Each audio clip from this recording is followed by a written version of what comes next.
자요, 여러분, 핵심 요약은요, 2페이지를 보세요. 핵심 요약 2페이지를 보면, 먼저 우리가요, 그 맨 위에 있는 그림을 먼저 그냥 보고 얘기해요. 여기 보면 원시적, 객관적 전부불능이라고 나와 있죠? 그럼 원시적, 객관적, 원시적 그러면 이미 멸실 이 말이죠. 이미 수용 이 말이죠. 전부불능은 원칙적으로 무효인데요. 예외적으로 535조 계약 체결상의 과실 책임을 질 수가 있죠. 그래서 계약 체결상의 과실 책임하고 무효라는 말하고 그 다음에 원시적이란 말은 이미 멸실 이 말하고 연관이 있는 거죠. 알겠죠? 그 다음에 일부 불능이죠. 그럼 일부 불능은 뭐예요? 수량을 지정한 매매죠. 수량을 지정한 매매는요, 어떻게 되죠? 574조 수량 부족이 뭐가 된다? 담보 책임을 진다. 담보 책임이요. 담보 책임은 원칙적으로 유효예요, 무효예요? 유효예요. 왜냐하면 대금 감액이라든가 계약 해제나 손해배상 이런 것들이 있잖아요. 그래서 우리는 그것을 뭐란다? 담보 책임이다 이렇게 해요. 그래서 수량을 지정한 매매를 뭐라고 얘기하면 안 된다? 계약 체결상의 과실 책임. 그러면 돼요, 안 돼요? 안 된다 이 말이죠.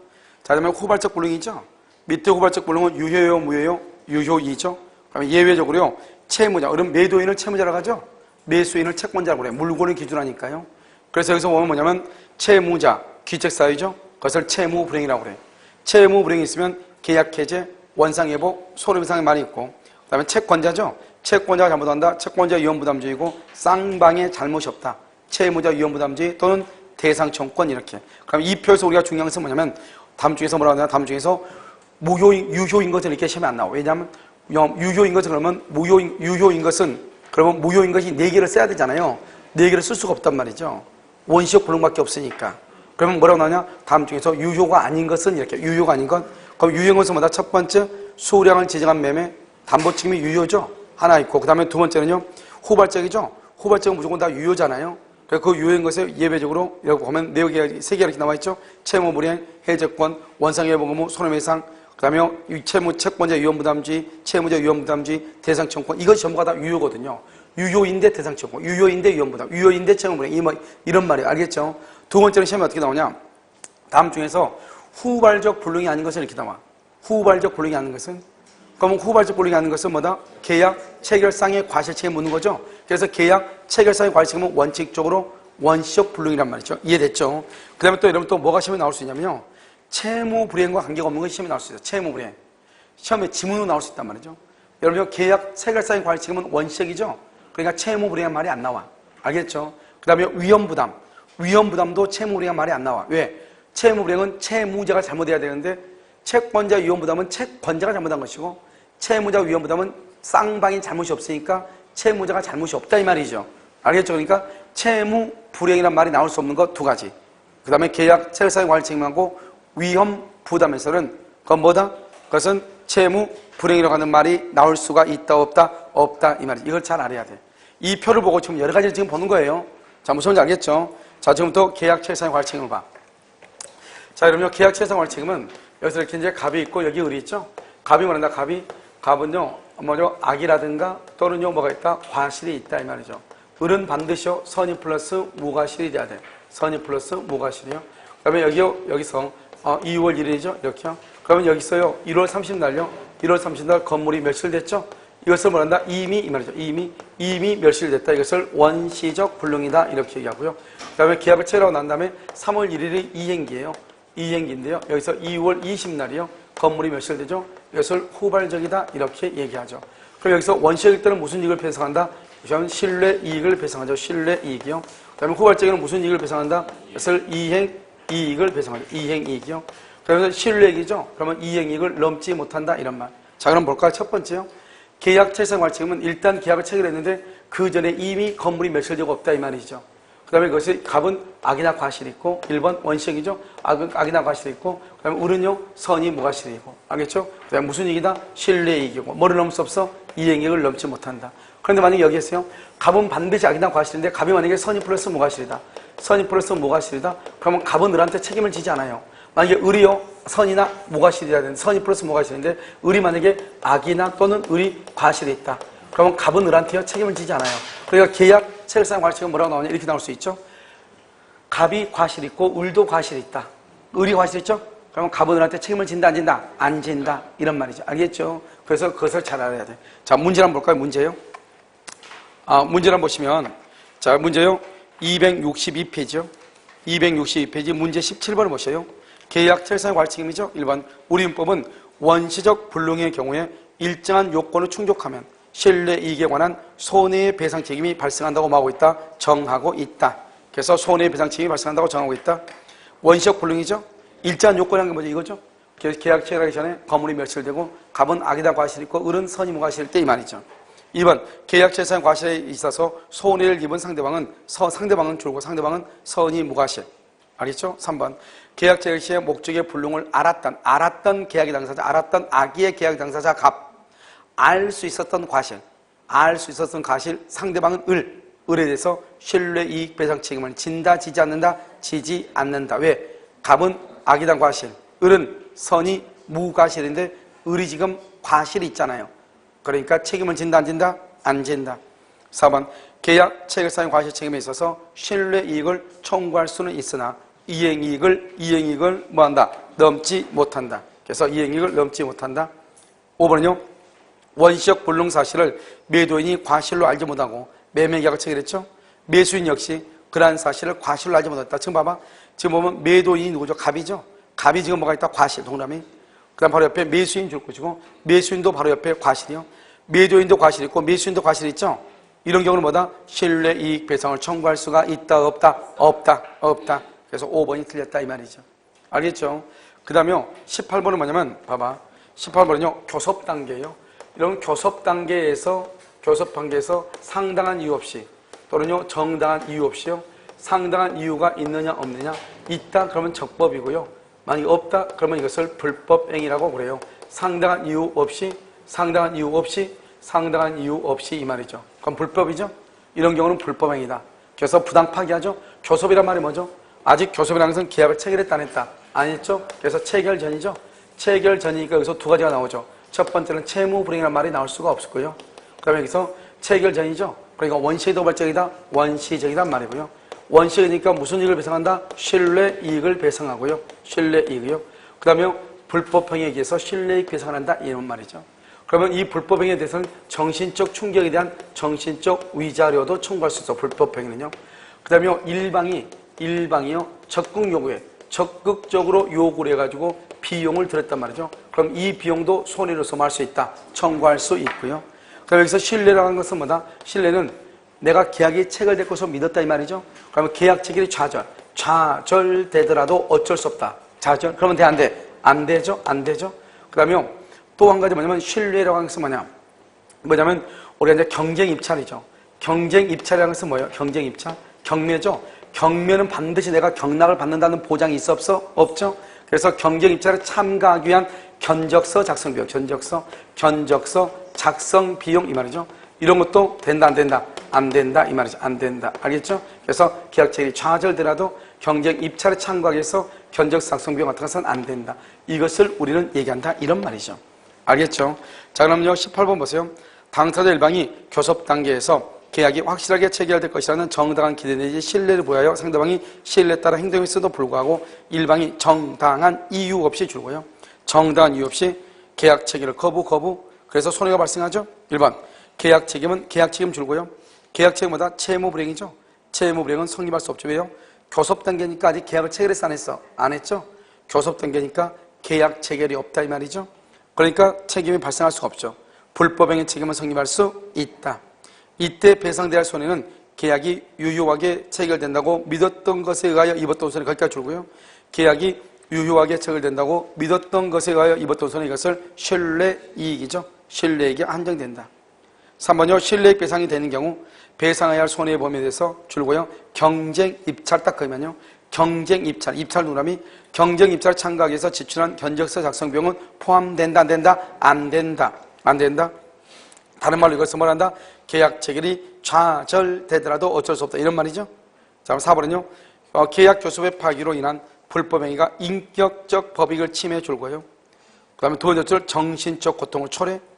그 다음에 맨 끝에요. 별도로 배상을 구할 수 있다. 그래서 정신적 위자료다 이렇게요. 5번은요. 이행의 착수가 상대방의 적극적 요구 줄고요. 이행의 착수가 상대방의 적극적 요구, 그 다음에 그 이행에 들어간 비용, 그것도 맨 끝에 손해에 해당한다. 손해에 해당한다는 말의 뜻이 뭐다? 손해배상을 말할 수 있다. 청구할 수 있다. 이란 말이죠.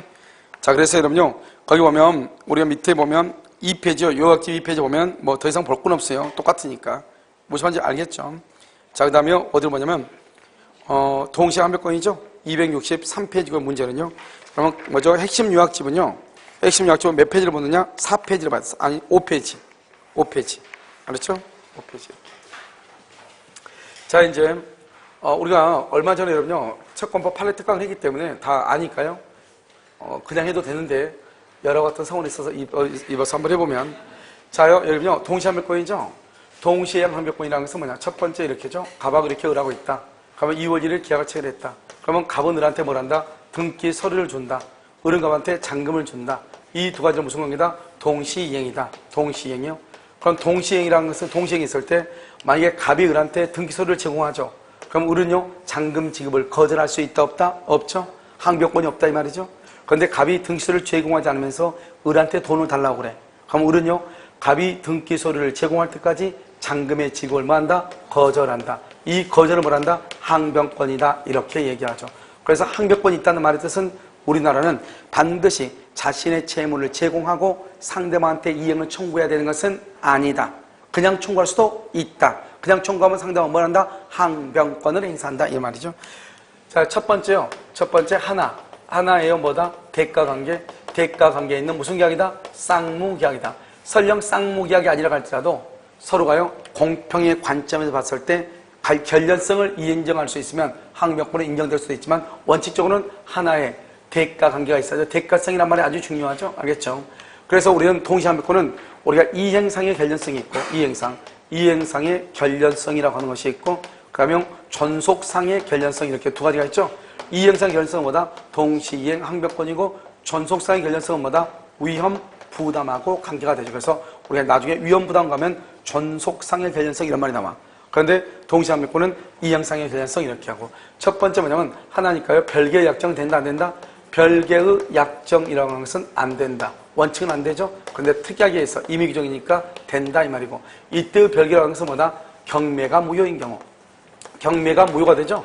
경매가 무효가 되면 경락받은 경락인의 등기 말소 의무와 배당받은 채권자, 즉 저당권자의 배당금 반환 의무는 동시이행이다 아니다 이 말이고요. 두 번째 동일성이죠. 이 동일성은 뭐냐? 여기서 채권 양도 시험에 두 번 나왔죠. 채권 양도하고 상소의 경우는 동시항변권이 여전히 인정되지만 경계의 경우는 인정된다 안 된다? 안 된다. 세 번째는요. 목적물의 인도 의무가 있는데 물건이 멸실됨으로써 이행불능이 됐어. 그래서 이행불능이 됐다. 이행불능의 경우 손해배상이 발생하죠. 이렇게 이행불능으로 인한 손해배상 채권에 대해서도 여전히 뭐가 있다? 동시이행관계에 있다. 네 번째는요. 채권을 담보 이런 말이 나와. 그래서 채권을 담보하기 위해서 여기서 뭐가 있다? 저당권 또는 근저당권 등기를 했다. 그 다음에 가등기를 했다. 소유권 이전 등기를 했다.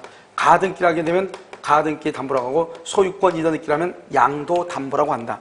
이때요. 이 등기의 말소 그 다음에 채권의 변제는 동시이행이다 아니다? 동시이행이 아니다. 그래서 채권을 담보 그러면 절대로 동시이행이 아니다. 그런데 다섯 번째가 뭐가 있다? 매매계약이 있다. 매매라고 하는 것은 완전한 권리를 이전을 해야 된다. 그래서 완전한 권리는 갑하고 이렇게 을하고 있다. 2월 1일 계약을 체결한다. 갑은 을한테 등기를 해줄 의무가 있고 을은 갑한테 잔금을 지급할 의무가 있다. 이것은 무슨 관계다? 동시이행이다. 그런데 만약에 이 을이 부가가치세라든가 그 다음에 양도소득세를 을이 부담하기로 했다. 그럼 부가세 플러스 잔금하고 등기가 무슨 관계다? 동시이행이다.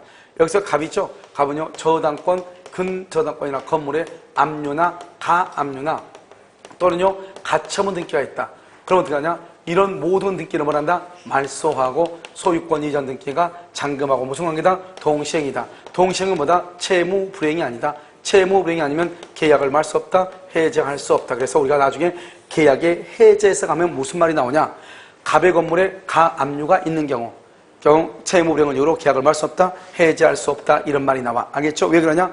압류나 가압류가 있으면 압류나 가압류를 말소해서 소유권 이전 등기를 해줄 때까지 매수인은 잔금의 지불을 얼마 하면 된다? 거절하면 된다. 우리가 여기 갑의 건물에 저당권이나 근저당권 있죠? 근저당권 있을 때 을은 갑하고 계약을 할 때 저당권이나 근저당권으로 담보된 채권을 매매 대금에서 공제할 필요가 있다 없다? 없다 이 말이죠. 왜요?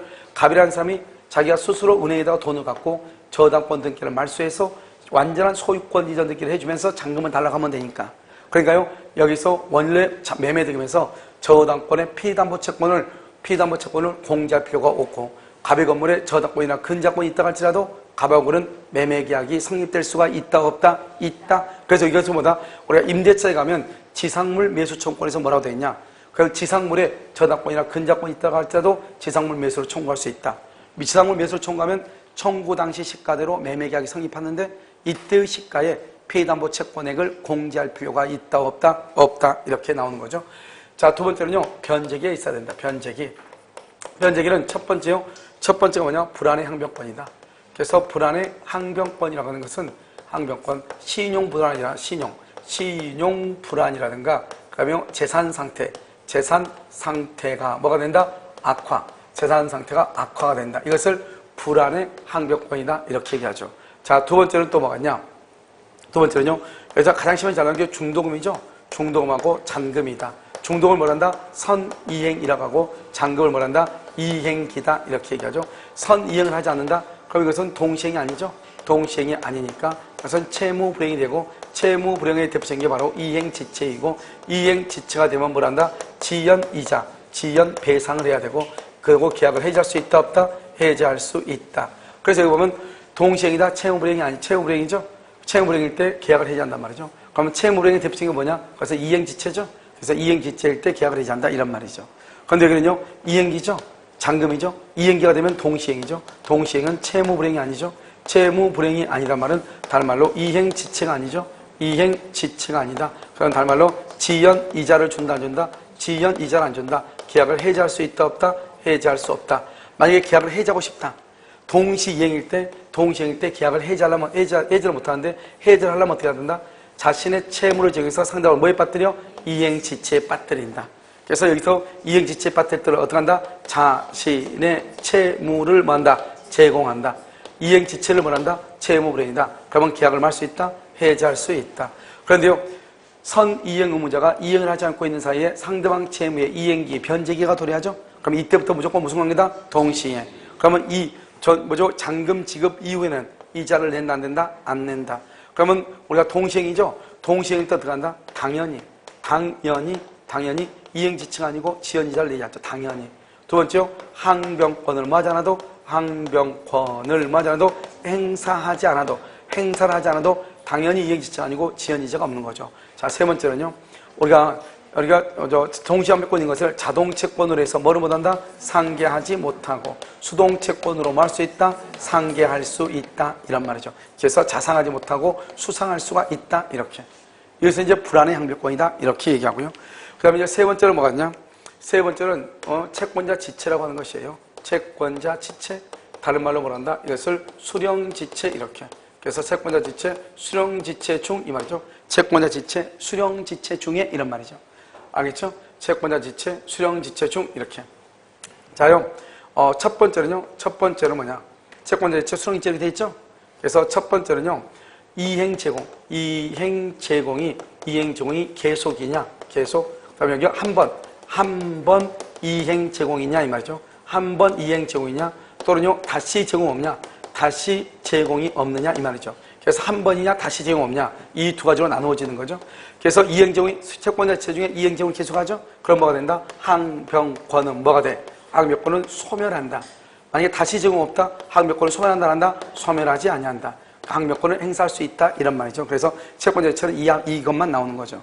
그 다음에 이제 우리가 뭐를 보냐면 유치권하고 항변권하고를 비교하는 것이죠. 비교. 그래서 여러분 유치권은 어떻게 해요? 유치권은 어떻게 되어 있어요? 이것은 물권이죠. 유치권은 물권이고요. 그 다음에 유치권은 뭐가냐? 원칙적으로 대항력이 있는 것이죠. 뭐가 있으니까? 물권이니까요. 그러니까 유치권 뭐가 있다? 유치권 배제. 뭐가 있어? 배제 특약을 할 수 있죠. 유치권 배제 특약을 할 수 있고, 유치권은 변제기에 있어야 돼요. 변제기에 있어야 된다 이 말이죠. 그러니까 유치권은요, 다른 담보를 제공하고 유치권의 소멸을 청구할 수 있어. 기본적으로 이 정도만요. 그런데 항변권이 항상 뭐냐? 항변권이 이것은 채권이에요. 채권이고, 항변권은 채권이기 때문에 무슨 규정이다? 임의규정이죠. 그래서 항변권 배제할 수 있어 없어? 항변권 배제 특약할 수 있죠. 임의규정이니까. 여기 뭐가 있다? 변제기가 있어야죠. 반드시. 변제기. 저기 변제기 있죠? 2번에요. 그 다음에 타담보 제공 이거 없는 거예요. 알겠죠? 그 다음에 여기서요. 여기서 보면 이것은 하나를 묻고 하나의 채권이죠. 그래서 유치권과 동시에 한 채권은 그래서 뭐 한다? 병존할 수 있다. 병존. 같이 나란히 있을 수 있다. 이 말이죠. 알겠죠? 그런데 유치권과 동시에 한 채권은요. 공통적인 하는 것은 뭐냐면 이것은 적법행위예요. 우리가요. 유치권이나 동시에 한 채권에 기해서 점유하죠. 그럼 적법이에요. 적법이니까 뭐는 안 된다? 불법이다 아니다. 불법이 아니죠. 불법이 아니니까 손해배상 책임이 있다 없다? 없죠. 그런데 뭘 한다? 사용이익이 있다. 사용이익이 있으면 사용이익은 부당이득으로 뭘 해야 돼? 반환해야 돼. 그래서 불법행위 책임은 없다. 그 다음에 두 번째는요. 유치권이나 동시행 항변권이라고 하는 것은 뭐냐? 그래도 소멸시효는 진행한다. 소멸시효는 진행해. 그래서 유치권의 행사는 소멸시효 진행에 영향을 미치지 아니한다. 이런 말이죠. 그 다음에 세 번째는요. 세 번째로 우리가 뭐냐면 유치권이나 동시에 항변권의 행사를 하죠. 그래서 항변한다고 얘기해. 항변. 그래서 항변이 있느냐 없느냐. 그래서 그러면 항변이 있다. 항변이 있으면 그럼 어떻게 돼요? 그러면 항변권이 있다. 그러면 상환 급부 판결을 해. 상환 급부 판결, 상환 이행 판결을 해. 상환 급부 판결하고요. 항변하지 않는다. 그럼 뭐다? 전부 무슨 판결? 패소 판결을 해. 이게 이제 차이가 있는 것이죠. 알겠죠? 그래서 우리가 항변권은 변론주 원칙. 우리 판례할 때 했죠? 변론주 원칙상 법원에서 행사를 해야 법원에서 고려한다 이 말이죠. 그 다음에 이제 판례에 의해서 인정되는 거 몇 가지 보죠. 첫 번째 변제. 채무의 변제와 영수증을 교부하는 것. 영수증. 알죠? 채권 증서를 교부하는 것. 그 다음에 무효하고, 그 다음에 뭐가 있다? 취소하고, 해제. 무효와 취소로, 해제로 인한 무슨 의무다? 반환 의무. 반환 의무는 동시행관계에 있는가? 알겠죠? 그 다음에, 임대차죠? 이 임대차가 종료하면 보증금 반환 의무죠? 보증금 반환 의무는 동시에 있는가? 임차권 등기 명령의 경우는 동시행관계인가? 아닌가? 그 다음에 여기 도급이죠? 도급에서요, 뭐냐면, 도급인의 하자 보수 책임하고 수급인의 그 다음에 보수 지급 의무는 동시행이다. 이런 말이죠. 그 다음에 위임 있죠? 어음 있죠? 어음의 반환이죠. 어음의 반환과 어음금에 뭐가 있다? 변제라고 하는 것이 있다. 그 다음에 이제, 물론 이제 뭐가 있냐면, 위임이라는 것도 볼 수는 있어요. 위임. 그런데 위임은 좀 더 보면, 변제는요, 영수증하고 무슨 관계다? 동시행이죠. 여기 채권자는 동시행이 아니다. 차용증이죠. 무효 취소 해제를 위한 반환문은 무슨 관계다? 동시행이죠. 임대차 보증금보다 동시행이죠. 임차권 등기 명령은 동시행이 아니죠. 먼저 보증금을 반환해야 돼. 도급은 동시행이죠. 어음의 반환과 어음금의 변제는 동시행이죠. 위임은 동시행이 아니에요. 왜냐? 위임이란 것은 대리권 주는 거죠. 이 일을 완성하고 난 다음에 돈을 줘. 위임은. 그러니까 이 위임은요, 사무를 종료해야 돈을 준단 말이죠. 원래는 무상인데 만약에 유상에 합의가 있다 하더라도 이런 말이죠. 알겠죠? 그러니까 원칙은 사무 처리가 종료하고 난 다음이니까 위임은 동시행이 아니다. 다른 시험에 나왔다. 우리 시험은 한 번도 나온 적이 없어. 이건 우리 시험에 나왔어. 도급 아직 우리 시험에 나온 적이 없어. 알겠죠? 임대차 시험에 많이 나왔죠. 무효 취소에도 나왔죠. 변제 나왔단 말이죠. 알겠죠? 영수증은 동시행이고 채권 증서는 동시행이 아니다 이 말이죠. 알겠죠? 그 다음에 유치권하고 항변권이 어떤 관계가 있는가 이런 것들을 본단 말이죠. 그래서 여러분요, 먼저 문제를 봐. 문제요. 19번 한번 볼까요? 19번. 문제 19번요. 1번. 당사자 쌍방이 각각 별개의 약정 줄고, 별개의 약정. 그것은 두 번째 줄이요. 특약이 없는 한, 맨 끝에 항변권을 행사할 수가 없어요. 알겠죠? 2번요. 동시행관계에 있는 쌍방의 채무 중 어느 채무가 줄고, 어느 채무가 이행불능됨으로 인하여 발생한 손해배상 채무 거기요. 어느 한 채무가 이행불능이 됨으로 인하여 발생한 손해배상 채무, 맨 끝에 동시행관계다. 채권의 변제와 그 다음에 맨 끝에요. 담보권 소멸절차. 담보권이 뭐죠? 소멸절차는 저당권 등기 말소 이 말이죠. 저당권 등기 말소 동시 이행이다 아니다? 아니다. 그 다음에 근저당권 설정 등기 줄 것이고 부동산에 대한 매매도 그러면 매매는 완전 권리죠. 저당권이 있는 건물을 매매했다 이 말이죠. 그럼 어떻게 돼요? 저당권 말소 플러스 소유권 이전 등기가 잔금하고 무슨 관계다? 동시 이행 관계다. 동시 이행 관계에 있다. 5번은요. 갑이 의뢰 부동산을 매수하는 계약을 체결했다가 부가가치세도 갑이 부담하기로 했다. 갑이. 그럼 의리 매도인이고 갑이 매수인이죠. 매수인이 부가가치세를 부담하기로 했죠. 그럼 어떻게 돼요? 부가가치세 플러스 잔금이 등기하고 무슨 관계다? 동시 이행 관계에 있다. 아무 말도 아니죠? 자, 20번 한번 볼까요? 상대방의 이행이 곤란한 현저한 사유 의뢰됐나요? 상대방의 이행이 곤란한 현저한 사유 거의 주는 거예요. 그것을 불안의 항변권인데요. 불안의 항변권. 다른 말로 뭐다? 신용불안, 재산 상태의 악화 이 말이죠. 신용불안, 재산 상태의 악화 이런 말이죠. 알겠죠? 그랬을 때는 선이행 의무자도 이행을 말 수 있다. 거절. 이행을 거절을 항변권이라고 얘기하는 거죠. 이번은요. 토지의 매수인이 선이행 의무인 줄고요. 선이행 의무는 중도금 지급. 중도금 지급 의무를 이행하지 않는 상태에서 줄고요. 잔금 지급기일이 도래. 잔금 지급기를 가로묻고 이행기가 도래. 그러면 선이행 의무 중도금 날짜에 중도금 지급하지 않다가 잔금 날짜가 됐죠. 그럼 중도금 플러스 중도금 지급일 다음 날부터 잔금 지급일까지 이자 플러스 잔금이 무슨 관계다? 동시이행이다. 무슨 관계다? 동시이행 관계에 있다. 그래서 우리는요, 선이행 의무자가 이행하지 않고 있다가 상대방 채무에 이행기가 도래한다. 이런 말이 딱 나오죠? 그럼 그때부터는 무조건 무슨 관계다? 동시이행이다. 3번. 선이행 의무는 채무자가 자신의 채무를 이행하지 않고 있는 동안에 상대방 채무의 변제가 도달주고 상대방 채무의 변제가 도달했죠? 그럼 그때부터는 무슨 관계다? 동시이행관계. 항변권을 행사할 수 있다. 3번 틀렸죠? 4번. 쌍무계약의 당사자 일방이 먼저 한 번의 현실의 제공, 먼저 한 번 현실에 제공하고 수령지체에 빠지게 하였다. 수령지체? 그럼 이런 봐봐. 우리가 수령지체는 이러면 어떻게 된다고 그랬죠? 수령지체라고 하는 것은 한 번 제공했다. 수령지체인데 한 번 제공, 항변권이 있어 없어? 소멸한다 안 한다? 안 한다. 항변권이 있다 이 말이야. 있다. 알겠죠? 그래서 거기 보면 쌍무계약의 당사자 일방이 먼저 한 번 현실에 제공을 하고 상대방을 수령지체에 빠지겠다 하더라도 그 이행의 제공이 계속되지 않는 경우 줄고 과거에 이행의 제공이 있었다. 과거에 이행의 제공이 있었다 하더라도 맨 끝에 항변권이 소멸한다고 볼 수가 없다 이 말이죠. 항변권이 뭐 한다고 볼 수 없다? 소멸한다고 볼 수가 없다. 5번. 수령지체에 빠진 자죠. 수령지체에 빠졌다고 할지라도 그 후 상대방의 이행 청구에 대해서 항변권을 말 수 있다. 행사할 수 있다. 왜 그러냐 봐봐. 우리 봐봐. 수령지체에 빠졌다고 해서 언제나 항변권이 소멸하는 것은 아니다 이 말이죠. 소멸하는 것은 아니다 말은 항변권을 행사할 수도 있다. 항변권 행사를 못하게 하려면 반드시 무슨 말이 나와야 돼? 이행 제공을 계속했다. 이행 제공을 계속. 그러면 이행 제공을 계속했다는 말이 없으면 항변권은 소멸한다 안 한다? 안 한다 이런 말이죠. 자 21번은요.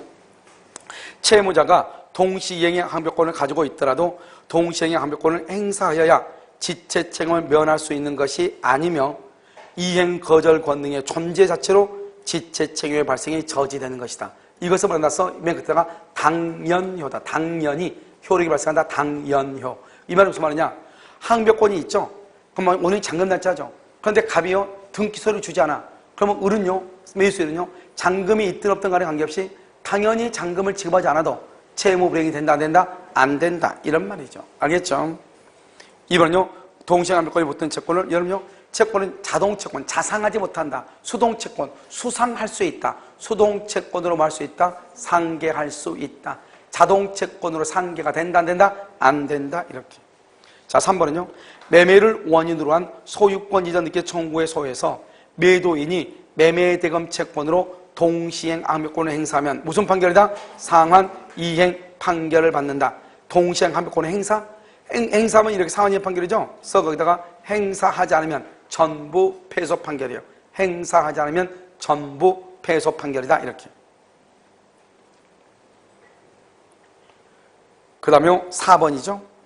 건물 매매계약에서 매수인의 잔대금 지급 의무와 매도인의 소유권 이전 의무는 무슨 관계다? 동시이행이다. 특별한 사유가 없는 줄고 미등기 건물도 마찬가지야. 그러니까 만약에 갑이라고 하는 사람이 미등기 건물을 처분하죠. 그러면 갑은 자기 앞으로 보존 등기하고 그 다음에 무슨 등기해야 돼? 이전 등기를 하면서 잔금을 받아야 돼. 그러니까 미등기 건물에 갈지라도 여전히 등기와 목적물, 대금의 지급은 무슨 관계다? 동시이행이다. 5번. 임대차 관계의 종료로 발생하는 임차인의 목적물 반환 의무와 임대인의 연체 차임 기타 손해배상을 공제하고 남은 보증금 반환 의무는 임대차죠? 무슨 관계다? 동시이행. 그래서 써봐.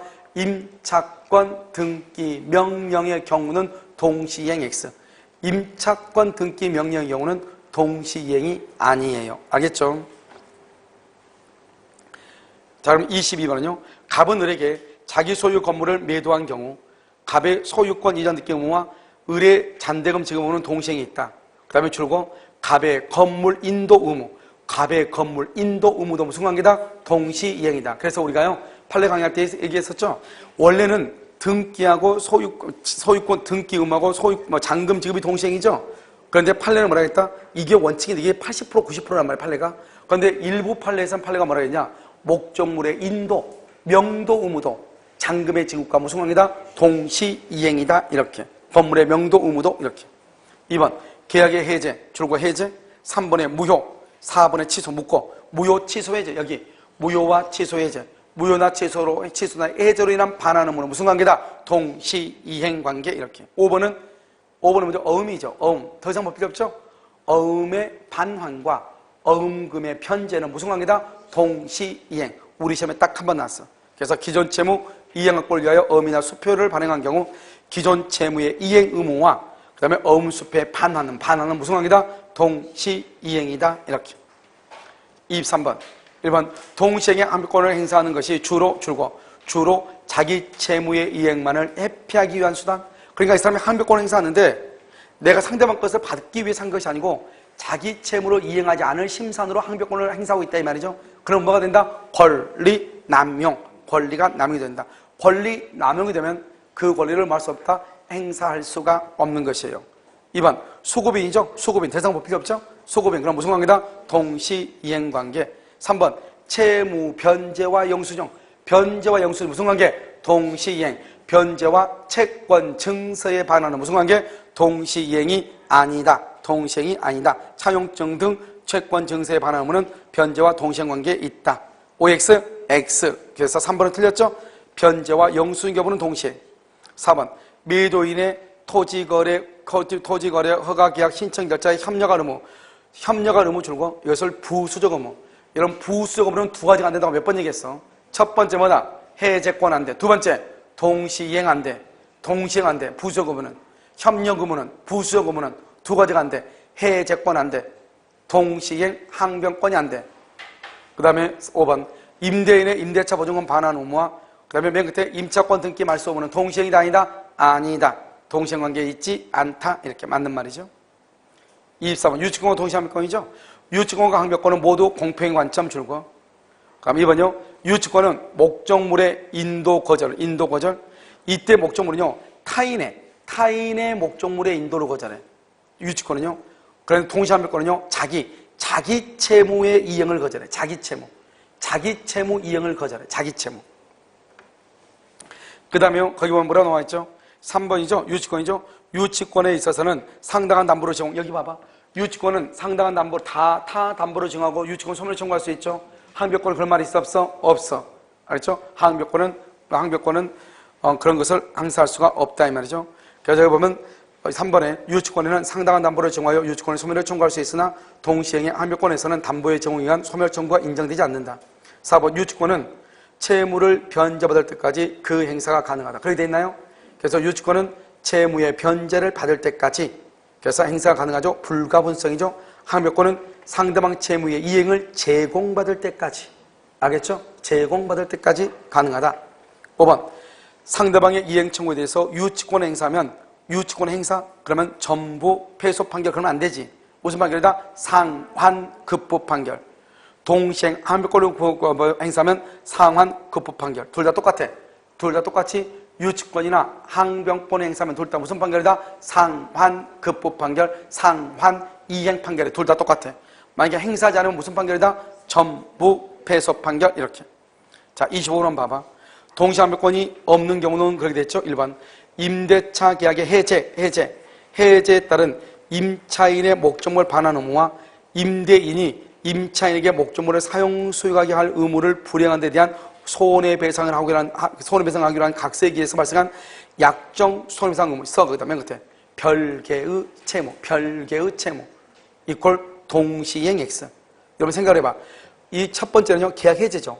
해제로 인한 반환 의무하고 두 번째는요 임대인이 잘못했죠. 잘못해서 발생한 손해배상이죠. 이건 전혀 다른 건잖아요. 만약에 계약의 해제로 인한 양당사자의 반환 의무는 동시행이겠죠. 그런데 그건 아니죠. 해제로 인해서 물건을 반환한 것과 임대인의 잘못으로 발생한 손해배상하고 전혀 다르잖아요. 그러니까 이 두 가지는 별개의 약정이에요. 별개의 채권이라고. 동시행이다 아니다? 아니다. 그래서 원칙적으로 별개의 약정은 우리 이제 이건 이제 기억도 다른 국가에서 나왔는데 우리 시험에는 안 나왔는데 또 하나가 뭐였죠? 경매가 무효가 된 경우. 경매가 무효. 경매가 무효가 되면 어떻게 한다?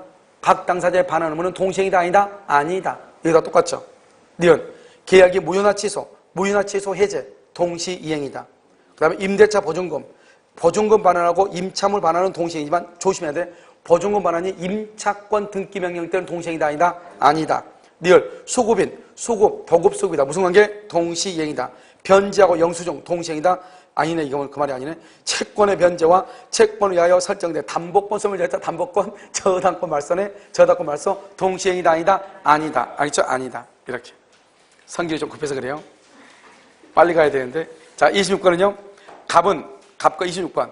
갑과 을은 처분금지 가처분 등기가 되어 있는 갑의 부동산에 대해서 매매가 체결했는데 을은 잔금을 선지급하고 위 부동산 이행기 전에 명도받아 사용하기로 약정을 했다. 이렇게 됐죠. 봐봐. 여기 봐봐. 우리가 이제 여기서 뭐를 보냐면 우리가 매매죠. 매매에서 말한다. 완전한 권리를 얘기한다. 완전한 거. 이것만 딱 보면 되죠. 여기에 지금 갑의 건물에 가처분 등기가 있다 이 말이죠. 그럼 어떻게 해야 돼요? 이 을은요. 갑이 가처분 등기를 뭐 할 때까지? 말소할 때까지 잔금의 지급을 할 수 있다. 거절할 수 있다. 그런데 문제는 뭐냐? 을은 대금을 뭐 하기로 했다? 선지급하기로 했다. 선지급하기로 했죠. 그래서 부동산을 이행기 전에 또 뭘 한다? 명도받아 사용하기로 했어. 먼저 선지급하고 잔금을 먼저 물건을 받아서 내가 사용하기로 했다 이 말이죠. 알겠죠? 자, 한번 볼까요? 1번. 갑은 처분금지 가처분 등기를 말소하여 을에게 위 부동산의 소유권 이전 등기를 해줄 뭐가 있어? 의무가 있다. 무슨 관계? 동시이행. 2번. 처분금지 가처분 등기가 있다. 그럼 봐봐. 여기 한번 봐봐. 여기 보면 내가 말했죠? 압류나 가압류나 가처분 등기가 있다. 그러면 이 가압류의 말소 플러스 등기가 잔금하고 무슨 관계다? 동시행이죠. 그러니까 동시행이란 말은 여기는 계약 뭐죠? 채무불이행이다 아니다? 아니다. 채무불이행이 아니다 것은 이행불능이다 아니다? 아니다. 이 말이죠. 이행불능이 아니다. 2번 틀렸죠? 3번. 갑이 처분금지 가처분 등기를 말소하는 것이 현저히 불투명하게 되어 있다. 그러면 할 수 없다 이 말이죠. 그러면요, 을은 매매대금 지급의 선이행 의무로 그 지급을 말할 수 없다. 거절할 수가 있죠. 봐봐. 현저히 불투명하다. 줄거봐. 그래서 말한다. 불안의 항변권이다 이 말이죠. 불안의 항변권. 그럼 내가 이 사람 지금 뭐라고 했죠? 잔금을 먼저 지급하기로 했죠. 지급하기로 했는데 처분금지 가처분을 말소할 길이 없다잖아요. 그럼 내가 불안하죠. 그럼 나는 가처분 등기가 말소가 될 때까지 잔금의 지급을 말할 수 있다. 거절할 수 있다. 그것을 말한다. 불안의 항변권이다 이 말이죠. 거절할 수 있다. 4번. 을에게 매매 대금 지급의 선이행을 거절할 수 있는 권한이 인정된다면 을에게요. 을은 이행 거절의 의사를 갑에게 명백히 밝혀야 지체처음이 한다. OX, X. 이행을 거절할 수 있는 권한. 선이행을 거절할 수 있는 건 첫 번째 줄거봐. 항변권이죠. 이런 항변권을 뭐라고 그랬어 아까? 항변권을 행사해야만 된다. OX, X. 항변권이 있으면 그 자체로 항변권을 행사하지 않더라도 자신의 채무 제공을 하지 않더라도 항변권이 있다는 그 자체만으로 동시행이죠. 채무불이행이다 아니다? 아니다. 이런 말이죠. 알겠죠? 그러니까 항변권을 반드시 행사할 필요가 있다 없다? 없다. 5번. 을의 매매 대금 지급 의무를 이행하지 않고 있는 경우 갑은 이행기에 소유권 이전 등기 의무를 이행하지 않을지라도 지체 책임을 진다 지지 않는다? 지지 아니한다. 지금 봐봐. 지금 대금 지급이 선이행이죠. 대금을 먼저 지급하라 했으니까 선이행이죠. 선이행 의무자가 이행을 하지 않고 있는 사이에 상대방 채무의 이행기가 도래했다 이 말이잖아요. 지금 갑이 이행기에 갑은 이행기에 그랬잖아요. 알겠죠? 그러니까 봐봐. 여기 이거잖아. 봐. 선이행 의무자가 이행하지 않고 있는 사이에 상대방 채무의 이행기가 도래했다. 그러면 그때부터 무슨 관계다? 동시이행이다 이 말이 동시이행이다. 알겠죠? 그래서 동시이행이다. 그러니까 지체 책임을 진다 지지 않는다. 지지 아니한다. 이렇게 얘기하는 거예요. 세상에서 제일 쉬운 게 26번이죠. 알겠죠? 그럼 딱 보면 동시행이라는 것은 동시행은 사례 문제로는 잘 나오지 않는다 이 말이죠. 무슨 말인지 알겠죠? 자료를 정리해. 어디로 보냐면 3페이지. 아니 몇 페이지야? 5페이지야? 5페이지. 동시행 항변권. 자, 동시행 항변권 되어 있어요? 자, 동시행 항변권은요. 봐봐. 등기하고 잔금은 동시행이죠? 등기하고 잔금은 동시행이죠? 자, 봐봐. 그 다음에요. 가운데 보면요. 등기를 주지 않으면 을은요. 잔금 지급을 할 수 있다. 거절할 수 있죠. 그럼 만약에 갑이요. 등기소를 동그라미 줬다 이 말이죠. 잔금 지급을 거절할 수 없다 이 말이죠. 다음 1번 하나의 대가 관계는 쌍무계약이죠. 별개의 약정은 안 되지만 특별한 약정이 있으면 된다. 2번요. 근저권의 경매가 무효죠. 경락인의 등기 말소 의무하고 채권자의 배당금 반환 의무는 동시행이 아니다. 채권 양도하고 상속, 채권 양도가 두 번이나 났어. 채권 양도의 경우도 여전히 무슨 관계다? 동시이행이다. 4번은요, 채권을 담보하기 위해서 담보권 소멸절차죠. 저당권, 근저당권, 말소 등기는 동시행이다, 아니다? 아니다. 그 다음에 목적물에 인도 의무가 있는데 물건이 멸실돼서 이행 불능으로 돼가지고 채무 불행이 됐죠. 그로 인해서 발생한 손해배상 청구권이죠. 이것도 무슨 관계다? 동시이행이다. 매매는 완전한 권리를 이전해야 되겠죠. 갑의 건물에 저당권, 근저당권, 압류, 감류, 가처분 등기가 있다. 말소 플러스 등기가 잔금하고 동시행이고, 의리, 부가세하고 양도세를 부담하기로 했다. 그러면 잔금 플러스 부가세가 등기하고 무슨 관계다? 동시이행이다. 그러면 바로 밑에 동시이행이란 건 뭐냐? 채무불행이 아니다. 해지할 수 없다 이 말이다. 따라서 가압류 등기가 있어도 을은 채무불행 줄고 이행불능, 채무불행 줄고 이행불능을 이유로 해지할 수가 있다 없다? 없다. 알겠죠? 자, 다음에 2번 변제기죠. 불안의 항변권이다. 신용불안이나 재산상태의 악화 같은 걸 얘기한다. 2번은요, 중도금이 선이행이죠. 동시행이 아니다. 채무불행이다. 이행체체다. 지연이자다. 계약을 해지할 수 있다. 그런데 잔금이다. 잔금난자다. 이행기다. 그럼 그때부터 무슨 관계다? 동시행이다. 그러면 채무불행이 아니고 이행체체가 아니고 지연이자가 없고 해지할 수 없다. 그런데 만약에 해지를 하려면 어떻게 해야 된다? 자신의 채무를 제공해서 상대방을 뭐에 빠뜨려야 돼? 이행지체에 빠뜨려야 된다. 이행지체. 그러면 바로 동시행이다. 당연히 나왔죠? 당연히 항변권을 행사하지 않아도, 자신의 채무를 제공하지 않아도 채무불행이 아니고 이행지체가 아니고 지연이자가 없다. 자동채권으로 뭐 하지 못한다? 상계하지 못한다. 자상. 수동채권으로 뭐 할 수 있다? 상계할 수 있다. 지금 그림에 잘 나와 있죠. 단순청구죠. 채권자 지체 중이죠. 채권자 지체 중 바로 밑에 이행의 제공이 계속이다. 그러면 항변권을 소멸한다. 그런데 맨 밑에요. 한 번 제공했다. 다시 제공하지 않았다. 과거에 한 번 제공했다. 과거에 한 번. 그러면 계속 제공이다 아니다? 아니다. 항변권을 소멸한다 안 한다? 안 한다. 그래서 이걸 뭐란다? 채권자 지체에 빠졌다 해서 언제나 항변권이 소멸하는 것은 아니다. 이렇게 얘기해요. 오른쪽에 판례요. 1번의 변제죠. 변제하고 영수증은 동시행이죠. 채권 증서 반환은 동시행이 아니다. 임대차는 보증금은 동시행이고 임차권 등기 명령은 동시행이 아니다. 어음의 반환은 동시행이다. 무효 취소 해결이라는 반환은 동시행이다. 수급인은 뭐다? 동시행이다. 그 다음에 유치권은 항변권이죠. 둘 다 위법성 조각이다. 적법이다 이 말이죠. 목적물을 정하면 적법인데 사용이익은 반환한다. 소멸시효는 여전히 진행한다. 그러면 유치권과 항변권을 소송상 행사하면 상환급부, 행사하지 않으면 전부 패소 판결이다. 그럼 그 다음에 유치권, 항변권 밑에 놨어. 유치권하고 항변권하고 그 밑에다 뭐냐? 병존 가능하다. 병존. 유치권도 되고 항변권도 동시에 행사할 수 있다. 병존 가능하다. 근데 유치권을 담았어. 유치권이지만 유치권에만 타담보 제공 의무. 유치권에만 타담보 제공이 있다. 타담보 제공은 유치권에만 있다 이 말이죠. 다른 데는 있다 없다? 없다. 없다. 유치권에만 있다. 이렇게. 그러면 잠깐 쉬었다 다시 하도록 하겠습니다.